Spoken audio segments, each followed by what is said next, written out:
Here we want to solve a mixture problem. We've got a health food retailer who sells a mixture of dried cherries, cranberries, and pecans for $15 per pound and dried banana chips for $2.25 per pound. The retailer decided to create a new mix by adding banana chips to this original mix.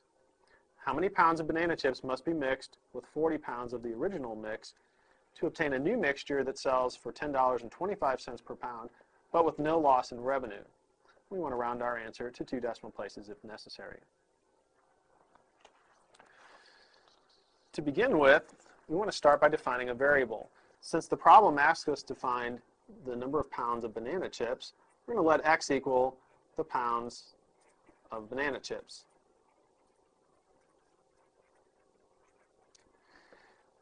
Next, it's helpful to write a word equation.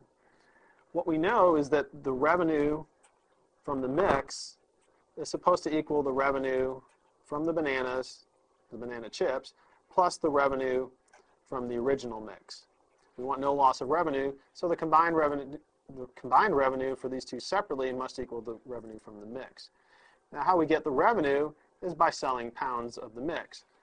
So we can write that's price times pounds of the mix has to equal price times pounds of the bananas, the banana chips, plus the price times pounds of the original mix.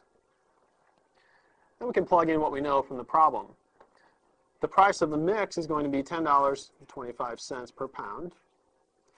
The number of pounds, and we're mixing 40 pounds of the original mix with X pounds of the banana chips, and so we'll have 40 plus X total pounds in the mix.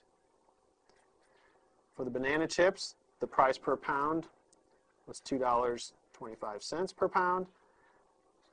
Again, X is the number of pounds of banana chips. We put in X. The price of the original mix was $15 per pound, and we know that we're using 40 pounds of that original mix. So now we have this linear equation in X that we can solve for, and we'll find the number of pounds of banana chips. We want to simplify both sides, so we'll distribute 40 times 10.5 gives us 410, and then we'll get plus 10.25x. Here we'll have 2.25x plus 40 times 15, which is 600. We want to isolate the x terms on one side, bring the constants to the other. So we're going to subtract 2.25x from both sides. We get 410 plus 8x equals 600. And then now we want to subtract 410 from both sides. So 8x equals 190. Lastly, we're going to divide both sides by 8. So x is 190 divided by 8, which is equal to 23.75. And so the retailer needs to combine 23.75 pounds of banana chips with 40 pounds of the original mix to obtain the new mixture and still keep the revenue the same.